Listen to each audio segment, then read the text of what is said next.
O sea, si dejamos que la ciudad siga caminando en el sentido en el que va, en poco tiempo va a estar colapsada. Van a colapsar las vialidades, van a colapsar los semáforos, los carros, por lujoso que sea, se va a tener que detener porque no hay forma de pasar al otro lado.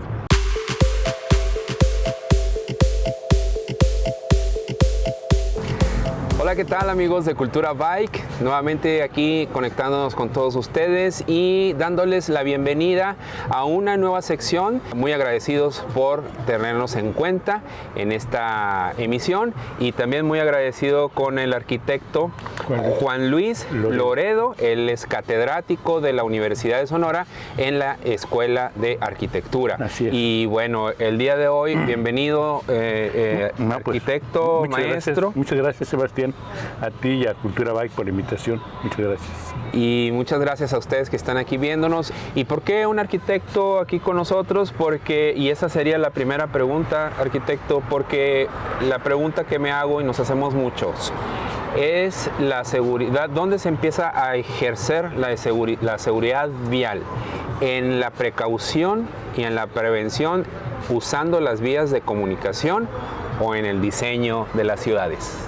Bueno, fíjate qué interesante pregunta, Sebastián. La verdad es que intentando ordenar las ideas, estoy aquí primero porque también soy ciclista, aunque ahorita no lo comenté, ¿verdad? No vengo. Además, ciclista. Soy recreativo, pero bueno, uso también la ciudad en la bicicleta y soy un gran apasionado de ella. Pero como arquitecto también soy un observador. Y entonces me he dado cuenta de muchas cosas. Primero, la seguridad vial no tiene que ver necesariamente con los carros o los personajes que habitualmente utilizamos las vías. No solamente es eso. Realmente viene del diseño de la propia ciudad. Es triste decirlo, pero las ciudades en el siglo XX, que crecieron a niveles insospechados, por primera vez antes de terminar el siglo XX, el mundo urbano fue más grande que el mundo rural a nivel planeta. O sea, la gente que vivía en ciudades era más la que vivía en ciudades que la que vivía fuera de ellas. Llevó a ser ciudades, pues como las que vemos, ¿no? De tamaños inimaginables, con estructuras viales muy fuertes y apostando siempre por una movilidad basada en el autotransporte privado. Esta es una consecuencia, me parece, de un sistema también económico. O sea, es el sistema económico el que ha privilegiado esta condición de que sean los automóviles los reyes de la ciudad y se ha diseñado toda la ciudad para ello. Entonces, no tiene mucho caso pedirle a la gente que se cruce por las esquinas, por ejemplo, al peatón, cuando no hay esquinas para cruzarse. Ni banquetas. Ni banquetas para usarse. Sí. Te puedo poner el ejemplo aquí en la ciudad de Hermosillo, alrededor de la Universidad de Sonora.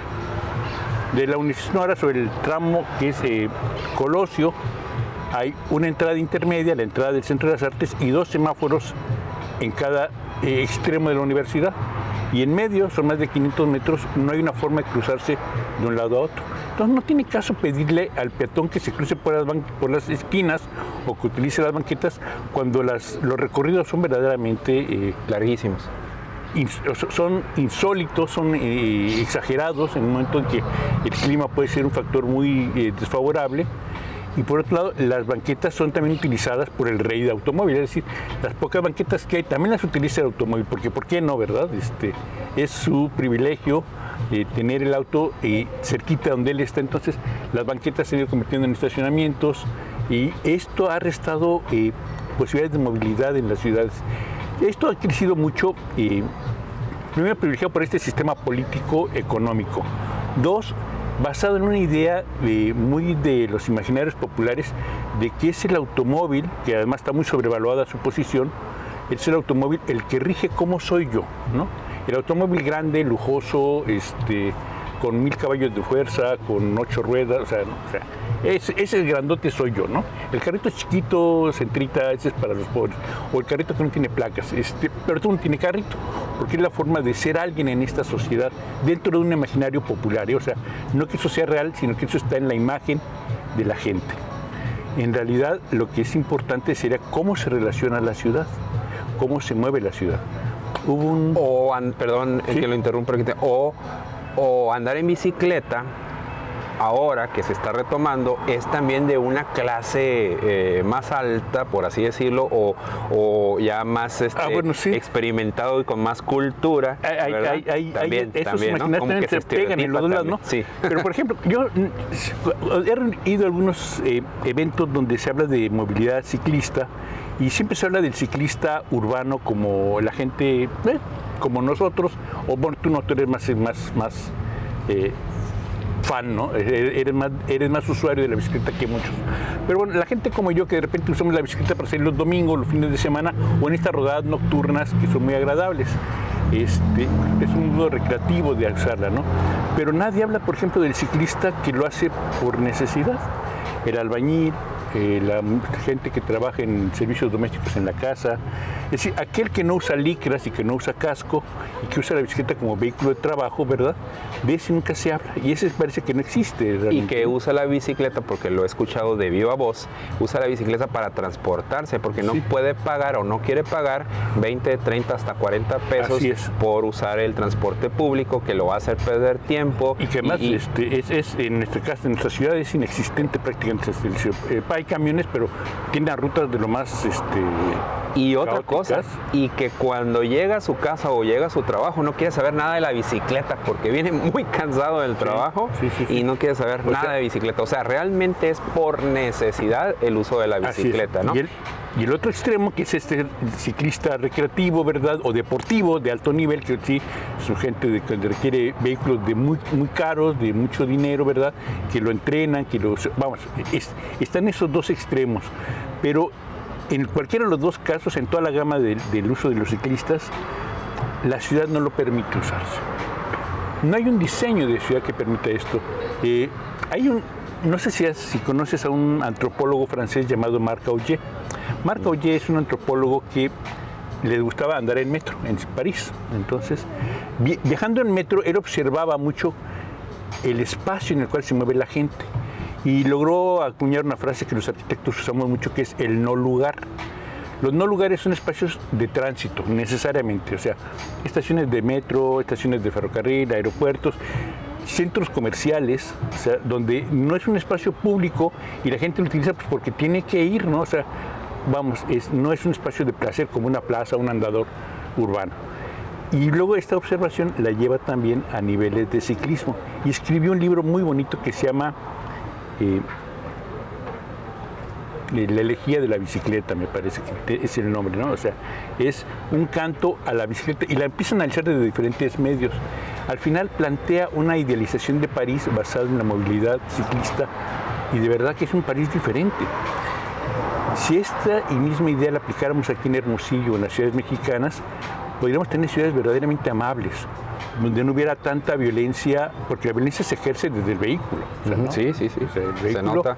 Que no solo te mata, te aísla, y como vas aislado del medio social y natural que te rodea, pues vas ensimismado, ¿no? O sea, te violenta que alguien se cruza delante de ti, que alguien vaya más despacio, que alguien se te acerque mucho en su carro, ¿verdad? Todo eso. Ajá, no está consciente uno o no está utilizando conscientemente todos los sentidos que un ciclista, por ejemplo, y uno lo desarrolla eso, ¿no? Yo creo que ahí, arquitecto, está el meollo del asunto del ser consciente o no, de ser cuidadoso con los usuarios de las calles y avenidas de las ciudades, en esa percepción de la realidad, encapsulado en un auto o en lo que vayamos, o no. O no, como el ciclista que va realmente desnudo, literalmente, ¿verdad? Ante un medio ambiente que puede ser o muy agradable o muy agresivo, ¿no? Sí. Yo también empecé a usar la bicicleta como medio de transporte, pero he decidido un poco porque, la verdad, la violencia del vehículo, del tráfico pesado en la ciudad, desestimula un poco, ¿no? A mí sí me amedrenta un poco esa indolencia de los camioneros, de los vehículos. Pero bueno, se les olvida a todos que la ciudad nació por el efecto contrario a lo que estamos viviendo ahorita. Fíjate, no es que interesante. Las ciudades al principio, en tiempo de la humanidad, los primeros hombres empiezan a agruparse por niveles de protección. Contra las fieras, contra el medio ambiente, contra las tribus enemigas, ¿verdad? Para ayudar a sus viejos y demás. Este sentido donde la gente se reunía por afinidades, se ha destruido en todos estos años. Y ahora tenemos una ciudad que diseñada ex profeso para privilegiar ciertas acciones sobre otras. Y económicamente hablando. Así es. Y ciertamente una acción no privilegiada es ser peatón, o ser ciclista, o ser usuario de la calle. Si eres automovilista, pasas. Si eres automovilista de buen vuelo, pasas mejor, ¿no? Si vienes en un camión, bueno, pues traes carrocería que te defienda. Pero si eres un humilde peatón, un niño, por ejemplo, un niño no puede salir a jugar a ninguna parte de esta ciudad. Y yo no sé tú, pero yo me acuerdo de mi infancia, salíamos a jugar a la calle, bote pateado y fútbol y lo que fuera, ¿no? O sea, sí. Ahora eso no puede ser ni soñando, claro. Ni soñando, ¿no? Entonces sí creo que la ciudad ha cambiado y ha cambiado en este modo, privilegiando algunas acciones sobre otras. Y la bicicleta ciertamente está atrás.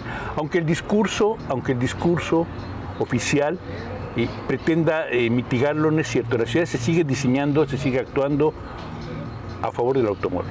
Un ejemplo muy rápido. Si de repente un día sucede un accidente, vamos a poner, enfrente de la Universidad de Sonora, un carro atropella a una muchacha que está cruzando porque va con los audífonos, está haciendo ejercicio, la atropella y la mata. ¿Cuál es la respuesta de las autoridades? Hacer más rápido esa circulación, es decir, vamos a hacer un puente a desnivel, vamos a hacer un paso de desnivel donde el automóvil pase sin semáforos y aumente su velocidad. Es decir, la respuesta no es privilegiar al peatón o hacer más segura las rutas del peatón, la respuesta es darle mayor velocidad al vehículo, ¿no? En relación a ese proyecto que fue hacer un paso de desnivel ahí en la Universidad de Sonora, sí. Según tengo entendido que había 3 proyectos para ese lugar, y el primero y el más interesante era peatonalizar toda esa área, claro, hasta Luis Encinas, y creo que desde el Hospital General hasta Luis Encinas y hasta la Reforma por acá por el Navarrete, peatonalizarlo todo eso y hacer una zona peatonal y bajarle a 20 kilómetros por hora para los automóviles ahí, pues ganó el proyecto más caro. Claro, el proyecto más caro. Claro, o sea, y ganó no solamente el proyecto más caro, el más ilógico. Ilógico. Porque lejos de privilegiar otra vez al ser humano, que es el que vive en la ciudad, que usa la ciudad, privilegias la forma como ese ser humano se transporta. Lo cual es un absurdo, o sea, ¿no? Ahora bien, pero eso era en el pasado, ¿no? Uh-huh. En el pasado ya, bueno, está bien, ok. En el pasado no se pensó en la movilidad. Ni ahora tampoco. No, ni ahora tampoco. Porque se privilegia la actividad económica, a lo mejor, que en la que se dedica, a donde llegues más rápido, etcétera, etcétera. Pero igual ¿cómo es? Sigue siendo una fantasía todo eso, mi querido Sebastián. No llegas más rápido en un automóvil. No llega más rápido. O sea, y te lo dice cualquier usuario de una ciudad grande, mediana grande. En Guadalajara, Ciudad de México, Monterrey, mismo Hermosillo. Cuando yo vine a vivir aquí, los semáforos los cruzabas en 2 cambios de luz, cruzabas. Ahorita te puedes hacer 4, 5, 6 cambios de luces y no pasas, porque el caudal de automóviles, el flujo automotriz es muy alto. Entonces se atoran, se detienen, no hay cultura, no pasa nada, entonces no es más rápido, ni más cómodo. Arquitecto, entonces hay un choque de paradigmas ahí, que los dos, tanto uno como el otro, están muy románticos y no tienen nada que ver con la realidad. Yo creo que hay un desfase con la realidad, eso sí es cierto. Y no es un desfase que propongan los ciclistas o los peatones, es un desfase en el cual la autoridad no sabe qué decisiones tomar. Por muchos institutos de planeación que tengan, y a veces no están planeando con el objetivo claro. El objetivo claro en este momento sería privilegiar al peatón, número 1, por sobre todas las cosas. Al ser humano. La persona que está caminando en la calle. Si una persona se baja en la calle, no por la esquina, por cualquier parte, y va a cruzar, el automóvil tendría que detenerse forzosamente, o no haber automóvil, en el mejor de los casos. Pero no, seguimos privilegiando esta pirámide invertida donde el automóvil privado, que es el que menos gente mueve y el que la mueve a un costo más caro, sigue siendo el que predispone el diseño de la ciudad, ¿no? Entonces es una ciudad definitivamente excluyente. Las fuerzas externas, o sea, la crítica social, en este caso y más en tiempos electorales, afecta mucho las decisiones de un gobierno. Por supuesto que sí, yo creo que sí. Sí, finalmente en época de cacería de votos, pues todo el mundo quiere quedar bien, ¿no? Entonces hacen pequeñas obras para Pero por ejemplo también eso podría ser romántico y hasta fuera de la realidad, comparados con otros puntos de otras ciudades ciudades de este mundo en el que vivimos. Por ejemplo, en Canadá nos tocó entrevistar en un congreso nacional de la Bicired en Aguascalientes a la diseñadora, la encargada de darle sentido y de diseñar calles y avenidas en Quebec. Nos tocó entrevistarla, platicar con ella, y nos dijo que ellos tomaron los riesgos políticos para poder cambiar en ciertas calles los sentidos, darle otra, meter calles completas donde no había espacio, reducir la velocidad, etcétera. Muchas acciones que les implicaba perder votos, perder simpatías políticas, etcétera, lo hicieron y aguantaron, y al final la ciudad ganó, pero claro, los mismos que estaban en contra le dieron la razón. Tuvieron que aceptar que era buena entonces, ¿eso por qué no sucede? Porque mira, por ejemplo, vamos aquí al centro de la ciudad de Hermosillo. Cuando se habla de peatonalizar algunas vías, algunas calles, inmediatamente la Unión de Comerciantes protesta. No, es posible, nos van a quitar el trabajo, el pan nuestro, o sea. Y no es cierto, o sea, se les olvida que las calles peatonales fluye más gente y como el tránsito es más lento, les da oportunidad de ver aparadores, de detenerse, de comprar, de preguntar. Es decir, hay un intercambio comercial y social muy importante. No se da en el automóvil, pero el automóvil tiene el privilegio del pensamiento, ¿no? O sea, digo, lo hemos idealizado demasiado quizás como una figura. Un automóvil es la extensión de la personalidad de cada quien, ¿no? En países frágiles como los nuestros, donde estamos tan expuestos a cazar votos, por ejemplo, los políticos, pues obviamente van a prometer y a decir lo que sea con tal de ganar votos. Entonces, sí te digo a ti, aunque luego no cumpla nada y la ciudad permanezca igual. En otros países, en Holanda, por ejemplo, en Ámsterdam, un día en los años, me parece que 50, finales de los años 50, hubo un accidente donde un automovilista que venía pasado de copas mató a una niña chiquita. Y en ese momento la ciudad reaccionó, la ciudad completa reaccionó, y a partir de ese momento las autoridades empezaron a cambiar el diseño de las ciudades. La forma primero como te transportas y te movilizas dentro de la ciudad, para luego hacer un cambio general. Y ahora Holanda tiene el adelanto de ir 70 años adelante de todos los demás en políticas públicas de vialidad ciclista. Ahora, arquitecto, el cambiar, el dirigir las ciudades hacia la seguridad vial, cuesta mucho. ¿O qué podemos hacer o cómo le podemos decir a los gobernantes, a los gobiernos, a los que se encargan de implementar las políticas públicas, diputados, estos regidores, etcétera, que votan a favor o en contra de lo que se va a hacer en una ciudad? ¿Cómo les podemos decir nosotros que sí se puede la seguridad, que sí se puede, por ejemplo, la seguridad vial, ¿no? Que sí se puede diseñar con lo que se tiene, claro, haciendo algunas modificaciones, claro. Calles más seguras, calles más inclusivas, donde no haya tropiezos, ni cortes, ni agandallamientos de los vehículos que entran y salen de un comercio. ¿Cuál es la resistencia real? Porque ya sabemos cuál es la resistencia, a lo mejor política, económica, de intereses, etcétera, pero realmente ¿qué es? ¿Es ¿cómo le llaman? La ignorancia. La ignorancia, esa es la palabra. Yo creo que pudiera ser la ignorancia. Porque al parecer es eso, ¿no? Porque yo no veo motivos para que no se implementen medidas más contundentes. Mira, quieren pintar ciclocarriles en esta ciudad y piensan que la pintura es infraestructura, lo cual no lo es. O sea, pintar una raya en el piso, digo, no te salva de un vehículo que venga a un lado tuyo, ¿no? Pero en lugar de pensando en pintar, pensando en hacer cosas, serán acciones muy económicas poder revertir los efectos negativos de esta movilidad equivocada. Primero, hay que objetivar correctamente las cosas. El objetivo número uno es el peatón, la vida humana, por sobre todo las demás. El peatón, los niños, la gente mayor, la gente discapacitada, ¿verdad? Los sordos, los ciegos, los que tienen problemas de movilidad. Un urbanista paradigmático como Henri Lefebvre dicen que la ciudad es un derecho para todos. La ciudad es el derecho de todos. Esa sería la definición actual de una ciudad, donde la gente ejerce todos sus derechos. Y aquí, por ejemplo, le estaba comentando de este libro que estoy leyendo, Movilidad Aquí lo voy a poner 3.0. Movilidad 3.0 de un mexicano, Alfonso Vélez, y en sus primeras hojas, o sea, casi entrando en la introducción, así es, dice: hoy en día uno de los más grandes retos de las ciudades es la generación de alternativas que mejoren la movilidad.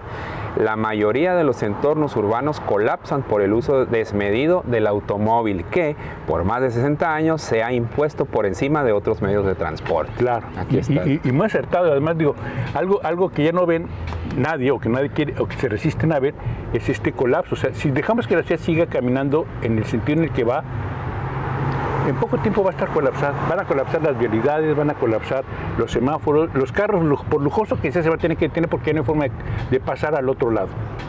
Y la gente entonces va a bajarse los automóviles y va a empezar a caminar. Yo no sé si necesitamos ese colapso estructural para hacer los cambios. Yo creo que podrían ser antes, ¿no? Sí. Pero requieren de muchas cosas. Requiere del valor y la decisión de las autoridades. Requiere de la participación ciudadana, siempre. Y requiere de una planeación con objetivos diferentes a los que han sido hasta ahorita.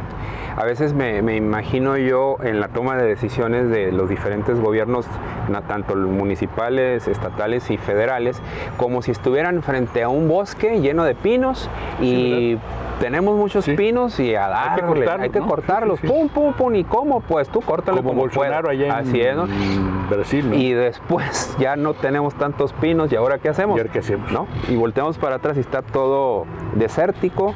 Sí. Y pues si nos dedicamos a cortar pinos, ¿y ahora qué vamos a hacer, no? Sí, No sembramos pinos, etcétera, etcétera. Entonces ahí viene el colapso que está sucediendo ya en todas partes. Está sucediendo en todas partes. Es un ejemplo donde lo puedes ver, eso es en la desertificación de la propia ciudad. Aquí en esta zona es una zona privilegiada porque tiene muchos árboles sembrados, pero vas a zonas donde hay menos arborización y el único arbolito que hay en la calle lo cortan porque tira hojitas y tira basura y es un cochinero, ¿no? Y no deja ver y los carros se andan refugiando en la sombra de lo que dé, ¿no? O sea, tiramos árboles que luego nos quejamos porque hace muy calor y no hay cómo poner un carro en la sombra, en la calle, porque ya no hay árboles que los protejan con su sombra. Entonces, así de dispares somos, ¿no? Como sociedad y como gobiernos, o sea, porque hasta ahorita no ha habido un gobierno en la ciudad que realmente tome este reto y proponga algo diferente. No creo que lo haya, o sea, no lo ha habido. El costo político que ellos asumen van a tener es muy grande y yo digo, no es cierto, o sea, para empezar sería una ciudad más amable.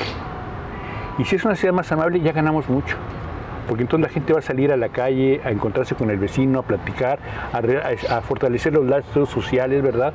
Las relaciones de parentesco o de amistad o de cercanía con la gente, con el barrio. O sea, vas a ir a la tiendita, no tienes que ir hasta el supermercado que está 8 calles allá, vas a estar a la tiendita, o sea, y de repente el mundo puede ser mucho más amable, ¿no? Y no es una nostalgia que mira el pasado, es una realidad de mirar el futuro que se nos avecina y que no estamos haciendo lo suficiente para cambiarlo. Rescatar las mejores prácticas del pasado, del presente y también futurear, ¿no? Claro. Y que coincidan. Y todo esto lo podemos hacer a bordo del vehículo que es el vehículo del futuro, que es este, ¿no? Que tiene ya 200 años, por cierto, ¿verdad? Sí, claro. Que es una maravilla, es la única máquina que es realmente hermana del hombre, ¿no? O sea, se diseñó para él, a su tamaño, a su potencia, a su fuerza, a sus características, a su complexión, y te permite hazañas de darle la vuelta al mundo si puedes, ¿no?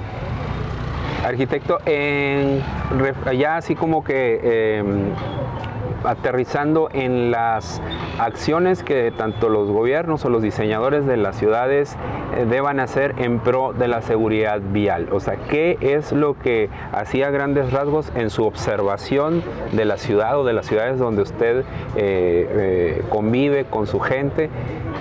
Le hace falta? ¿Qué es lo que se le puede añadir ya? A lo mejor con un costo político, a lo mejor no, a lo mejor con un costo económico, a lo mejor no. ¿Cuáles serían las mejores acciones que desde su punto de vista como arquitecto podría manejarse? Una acción que es muy rápida sería aislar algunas áreas de la ciudad donde se pudiera garantizar la velocidad de un vehículo a un tope de 20, 30 kilómetros por hora, ¿no? Que ya está establecido, pero que nadie lo hace caso, ¿no? Alrededor de las escuelas, en zonas de hospitales y demás, para que el vehículo no sea el que rija con su velocidad y con su empoderamiento la calle. Aislar algunas áreas de estas mismas calles para dárselas al grupo amable, que es el grupo ciclista, el que se transporta, no solamente el deportista o el de alto nivel, sino también el albañil, el jardinero, la gente que trabaja con su bicicleta o a partir de su bicicleta. Y por último, yo creo que pedirle a las autoridades que el tiempo que tienen en radio y televisión, por ley, no lo utilicen en dar propaganda tonta, o sea, digo, perdón, pero es tonta. Que mejor hagan una campaña de concientización para que el automovilista y todos los ciudadanos entendamos cuál es el rol de cada quien y cuáles son nuestros derechos y obligaciones. A mí me pasa muy seguido que los carros me echan el carro encima y me gritan, porque no me lo piden, me gritan, que me haga a la orilla, que me vaya pegadito a la banqueta. Como ciclista, cuando va a decir, sí, cuando voy ciclista, ¿no? Y digo, es que no entiende, y a veces los policías de tránsito lo saben, ¿no? Entonces, yo creo que necesitamos concientizarnos, y eso será tan fácil, ¿verdad? Como me pasó una vez que iba se supone que en el camino del Seri, de Villabonita hacia acá, hacia el centro, sí, por el camino del Seri, del lado derecho, pues, ¿no? Hay un ciclocarril, pero no están pintadas. Pues hay una raya pintada en el suelo, ¿no? Es una raya pintada, pero esa raya pintada no se ve de allá para acá cuando pega el sol, así no se ve la raya. Entonces yo me acordé de aquel del sastrecillo valiente o algo así, uno de ellos que le enseñó a un rey un traje transparente, así, y que se lo pusiera, ¿no? Y que andaba desnudo. El traje del rey, el traje del rey. Bueno, pues le digo al policía, quejándome de aquel que se había metido al ciclocarril, le digo, oye, es que este es un ciclocarril, y me dijo el policía, ¿dónde está el ciclocarril? Me dice, ya sé que es un ciclocarril, pero yo no le puedo decir nada, ni lo puedo multar al automovilista diciéndole que aquí hay un ciclocarril cuando aquí no hay nada. O sea, aquí hace falta esa delimitación, no está pintado. Entonces, ¿cómo le puedo exigir yo que haga algo que, no? Es como aquel que le entregó. Y fíjate, Sebastián, que ni siquiera se requeriría un ciclocarril, ¿eh? Bastaría y sobraría con que tú eres una persona en movimiento, en medio de la calle, ¿verdad? Sí. Totalmente frágil y expuesta a un vehículo más pesado, para que el vehículo más pesado te pudiera respetar, o sea, que los grandes cuidan a los pequeños, diría mi papá, ¿no? ¿Qué le parece esta propuesta que la hemos comentado varias veces aquí en Cultura Bike y salió de una de nuestras compañeras? Y ya está en la ley.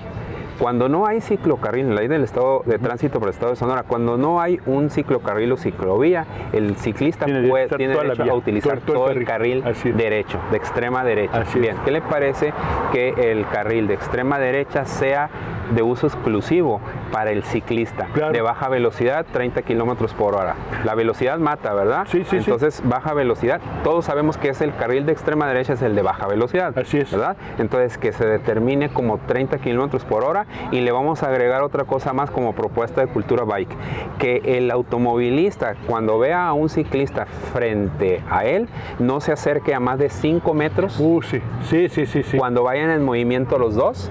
Y otra, cuando estén en un crucero estacionados, el automovilista no se acerque a más de 3 metros. Así es. Por eso están las cajas verdes que se Por eso es la caja verde. Pero yo veo que las cajas verdes como que es pintura y al automóvil no le interesa. Entonces, él está parado lo más adelante que puede, ¿no? Así es. Por esta falta, insisto, hablando de recursos, de concientización y todo eso, tener diálogos por la seguridad vial, por ejemplo, que nos estamos sumando a una campaña nosotros, arquitecto, con este programa. Yo creo que es lo que está cambiando todo, Sebastián. Yo creo que en esta nueva formas sociales, ¿verdad? Sobre todo con la inclusión de los medios digitales, es ahora la sociedad civil la que está empezando a levantar la voz y a ser escuchada por primera vez.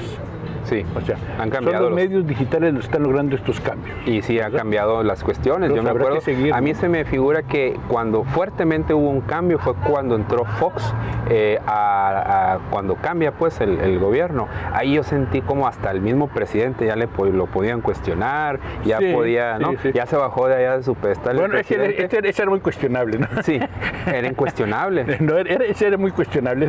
Le puedes decir todo porque así es. Todo fallaba, ¿no? Pero bueno. Así es. Pero ahora, por ejemplo, ya la mañanera del presidente actual que tenemos, donde sí es mucho ¿cómo le dicen?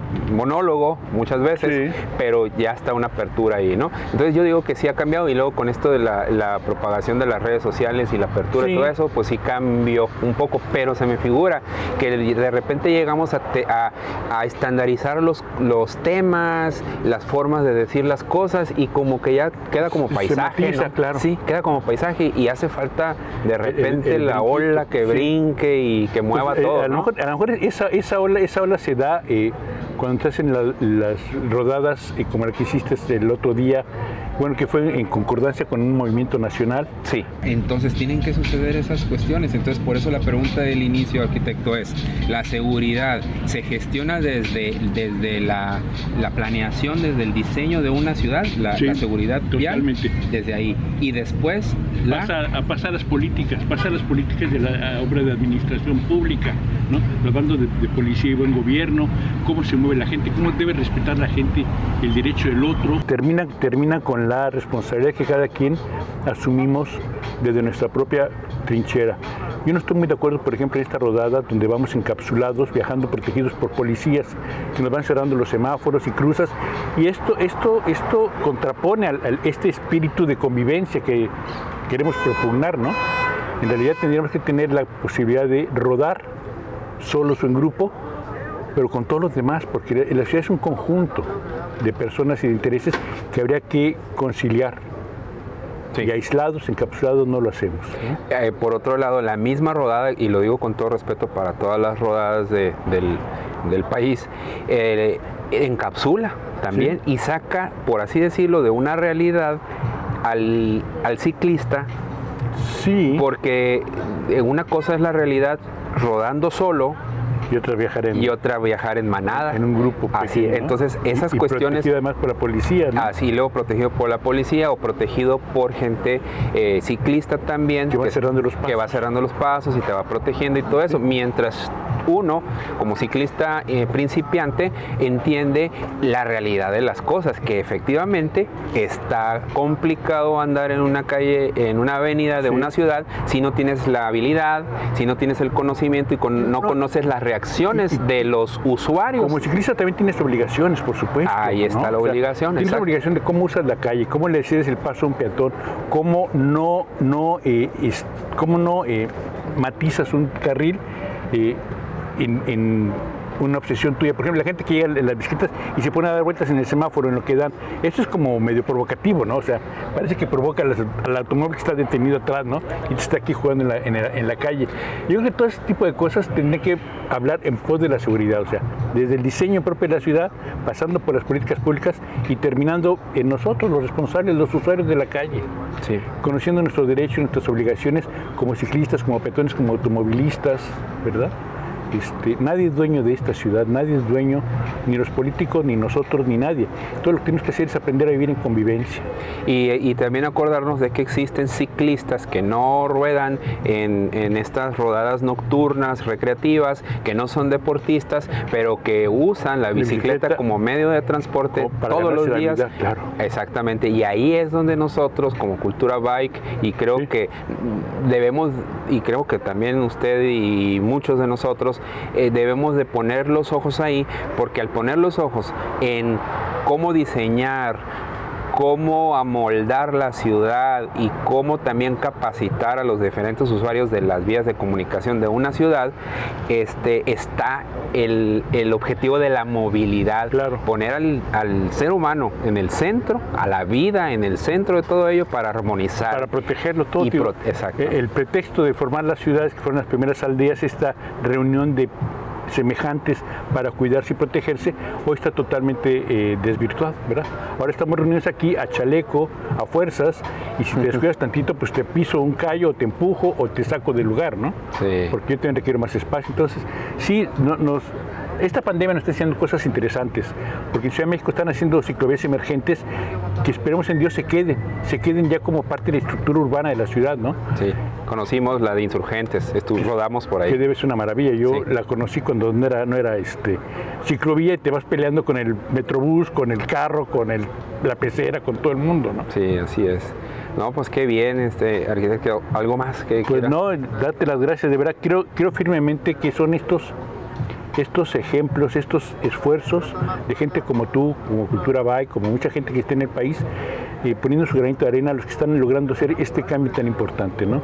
Yo te felicito, te agradezco la invitación y bueno, estamos para seguir en lo que se necesite. Pues muchas gracias también, gracias al arquitecto Juan Luis Loredo.